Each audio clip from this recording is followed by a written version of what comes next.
नमस्कार. मी फेसबुकवर वगैरे मी कशी बदलली अशा ह्याच्या आशयाने माझ्या मैत्रिणींच्या त्या का बदलल्या, त्यांच्यामध्ये का असा बदल झाला, असं मैत्रिणींच्या कथा लिहिल्या. मला खूप कथा लिहायच्या होत्या, पण माझ्या बऱ्याच मैत्रिणींनी सांगितलं कथा खूप चांगल्या आहेत, पण वाचायला त्रास होतो, तू बोलत जा. म्हणजे लिहिलेलं वाचायला डोळ्याला आम्हाला त्रास होतो. माझ्या वयाच्याच, त्यामुळे त्यांना माझ्या वयाच्या वरिष्ठ डोळ्यांना वाचायला त्रास होतो. त्यापेक्षा तू बोलली तर आम्हाला कळेल. मग ते माझं पुढे मग मी यूट्यूब काढल्यावर माझे वेगळेच विषय होतात, पण मैत्रिणींबद्दल वगैरे लिहिणं होत नाही किंवा सांगणं होत नाही. आज मला असं वाटतं की मी आजपर्यंत बायकांच्या बाबतीत सांगितलं, माझ्या मैत्रिणींच्या बाबतीत सांगितलं की त्या कशा बदलल्या. पण आज एक असा प्रकार घडला की मला असं वाटतं की पुरुषांच्या बाबतीत पण सांगावं. माझा एक मित्र, अतिशय चांगल्या ओळखीचा, आम्ही एकमेकांना खूप गोष्टी एकमेकांबरोबर बऱ्यापैकी शेअर करायचो. त्याची बायको, माझे मिस्टर एकमेकांना अतिशय चांगले ओळखत होते आणि खूप चौकोनी संसार, एक मुलगा एक मुलगी. लालबागला आईवडिलांचं छोटंसं पण जुनं घर, जे आता बहिणी पण त्याच्यामध्ये वाटा मागत आहेत. आणि ह्याने स्वतःने एक बायकोच्या नावावर आणि स्वतःच्या नावावर असं छान सबबमध्ये 2 घरं घेतली. आणि प्रत्येक वेळेला म्हणायचं, एक मुलीला एक मुलाला, माझ्या घरी माझ्यानंतर. आता म्हणजे माझ्या त्या लालबागच्या जागेची बाबतीत कसं प्रत्येकाची आशा आहे की मला मिळालं. अजूनपर्यंत वाद नाही आहे, पण जेव्हा ते काढायला जाऊ किंवा विकणं होईल किंवा काही गव्हर्नमेंटने रिडेव्हलपमेंटचं येईल, त्यावेळेला सगळ्या अगदी माझ्यावर तुटून पडतील. काहीतरी त्याला 3 बहिणी आहेत काहीतरी. तर तो एकुलता एक भाऊ. तर तो तसं माझ्या मुलांमध्ये व्हायला नाही पाहिजे. मी कधी ते असं बोलताना आम्ही कधीच बोलायचो नाही, कारण आम्हाला एकुलती एक मुलगी, त्यामुळे आपण कसं दुसऱ्यांच्या बाबतीत बोलणार. आणि मग नंतर बरीच वर्ष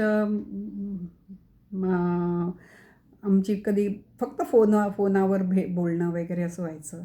मधल्या काळात त्याची मिसेस आजारपणात गेली. मुलगी अगदी मुलगी धाकटी, मुलगा मोठा. मुलगी अतिशय उच्च ह्याला, आणि तिला बाहेरच्या देशामध्ये फ्रीशिपमध्ये शिकायलाही नेलं, स्वखर्चाने तिथल्या ह्याच्या युनिव्हर्सिटीमधून. आणि उच्च शिक्षित, तिथे पण PhD वगैरे झाली ती. तिथे तिला नोकरीही मिळाली मुलीला. आणि मुलगा तेवढा हुशार नव्हता. तर मुलाला बाप कोऑपरेटिव्ह बँकेत होता, तर बापाने स्वतःच्या जागेवर मुलाला लावलं, जेणेकरून त्याचं वेळेत लग्न व्हावं आणि वेळेत त्याचा संसार व्यवस्थित व्हावा. आणि त्याची 2 वर्ष सर्व्हिसची होती, तरी मुलाला नोकरीला लावलं. आणि आता गंमत अशी आहे, मुलगी पण आता मुंबईला आली परत. काही कारणाने असेल, नोकरी सोडून आली असेल, तेही स्पष्ट बापाकडे ती बोलत नाही.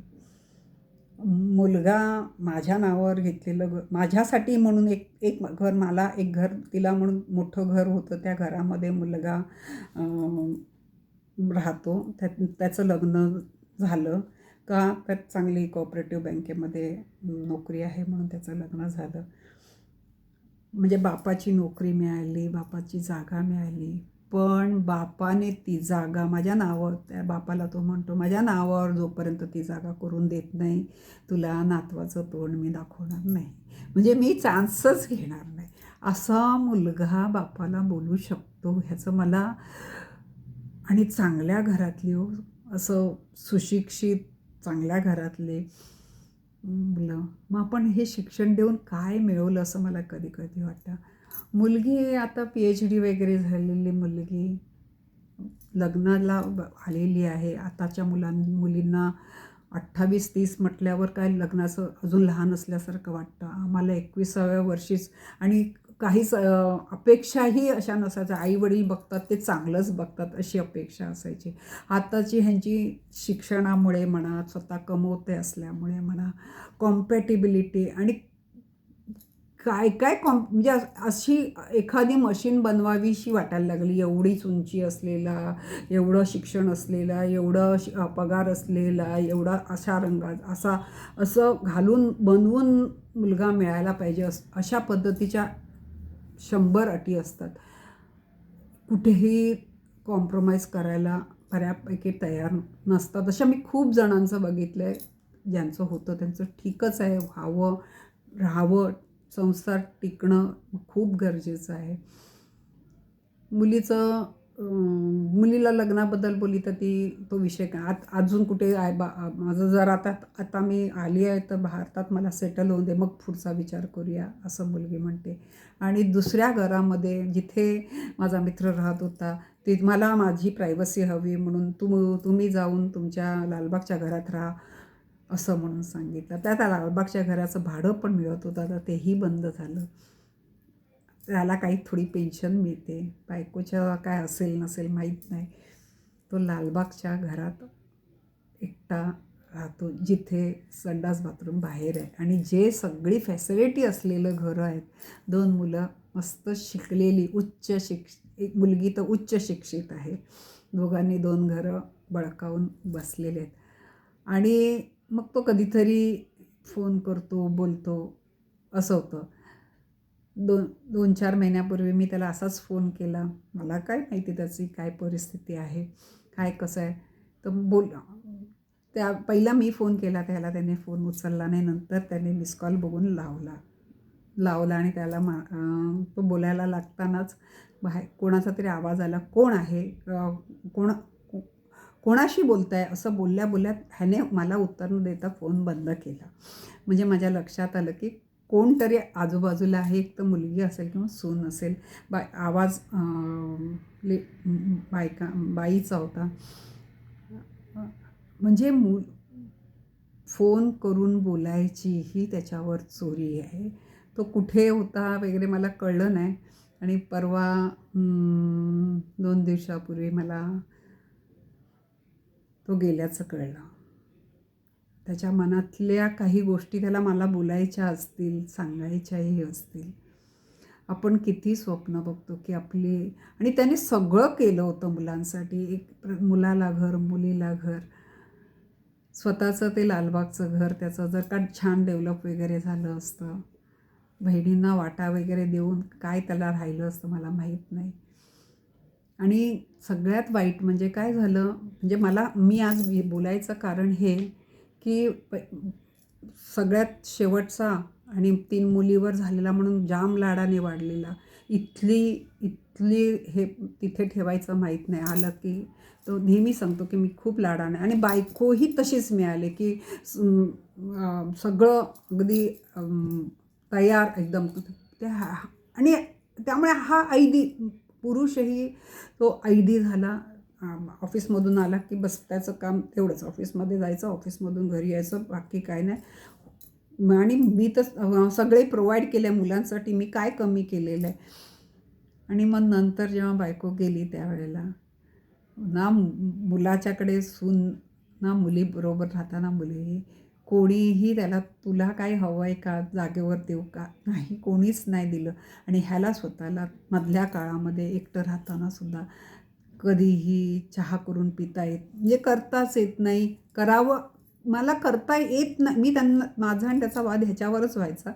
तुला करता येत नव्हता हे मी मान्य करते, पण ह्यापुढे येऊ नये ही अपेक्षा करून आता ही परिस्थिती तुला मान्य केली पाहिजे की माझी बायको नाही आहे, माझा मुलगा आता वेगळा राहतो, त्याला मुलगी इथे नव्हती, तर मला माझा चहा नाही तर प्रत्येक वेळेला चहा पाहिजे तर खाली या, चहा प्या किंवा फोन करून मागवा.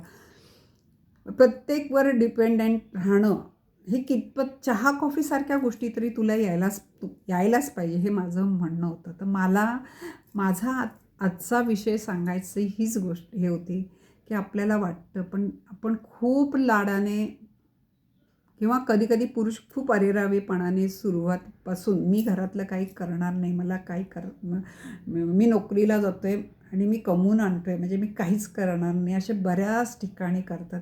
मग त्यांना घरातली छोटी मोठी कामं पण जमत नाही. कारण मी जेव्हा एक दोनदा त्याच्या घरी गेले होते, त्या घरात इतकी भरली, कामाला बाई ठेवली होती त्याने, एक जेवण आणि काम करायची ती बाई. पण ती काय कोपऱ्यातली थोडी धूळ काढणार आहे. ती एकदा झाडू मारायची आणि निघून द्यायची. मग ही कामं करून घ्यायला पाहिजे, तर त्याला महिन्यातून एकदा, मी त्याला तेही म्हटलं, मग तिला सांगायचं महिन्यातून एकदा डीप क्लीन करून घे किंवा डीप क्लीनरवाल्याला बोलवून घे आणि स्वतः तू त्याच्या मागून फिरलं पाहिजे. आणि ह्या गोष्टीची त्याला, मला ह्यातलं कळत नाही, तुम्ही अरे ह्या गोष्टीला आपण कोण पण तू किंवा तुझी, आता त्याला 3 बहिणी होत्या, त्या तिन्ही मोठ्या जरी असल्या तरी काय येत नसतील, एक दोनदा येऊन त्यांनी प्रयत्न केला असेल, पण हा सगळंच अंगावर टाकून मोकळा होत असेल.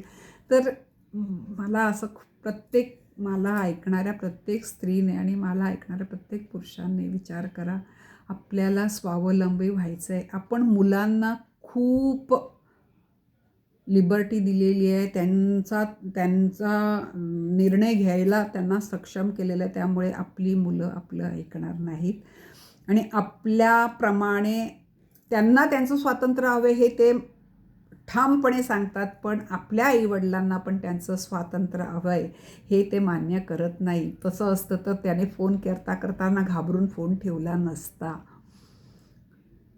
म्हणजे कोणाशीच बोलतो, काच बोलतो, कितीच बोलतो, हे त्याच्यावर बर्डन असणार म्हणूनच त्याने फोन ठेवला, म्हणजे न बोलता.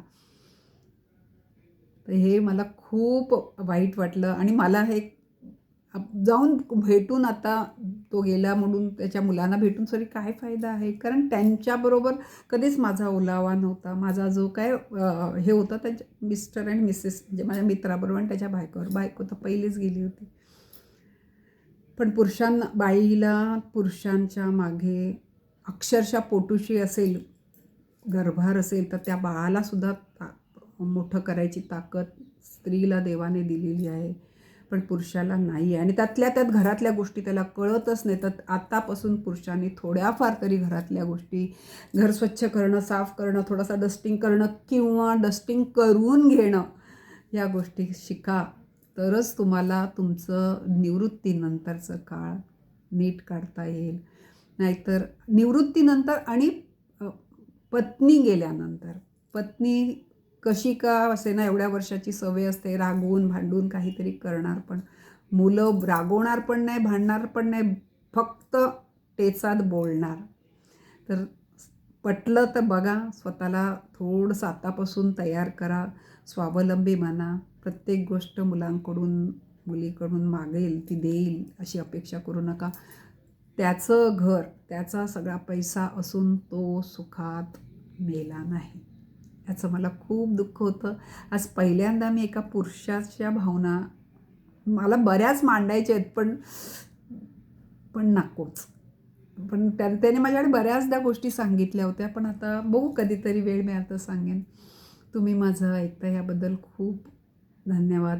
पण खरोखर स्वावलंबी बना, बायकोलाही मदत करा, तिलाही आराम हवा आहे. तुमचं वय वाढता वाढता तिलाही आराम हवा आहे, तीही थकलेली आहे. आणि सगळ्यात महत्त्वाचं, जर तिच्या मागे तुम्ही राहिलात तर तुम्हाला घर एकट्याने राहता येईल घरात, नाही तरी जमणार नाही. ह्याच्यासाठी तरी, स्वतःसाठी तरी घरातली कामं करायला लागा. पुन्हा तुम्हाला सगळ्यांना धन्यवाद करत मी माझं थांबते.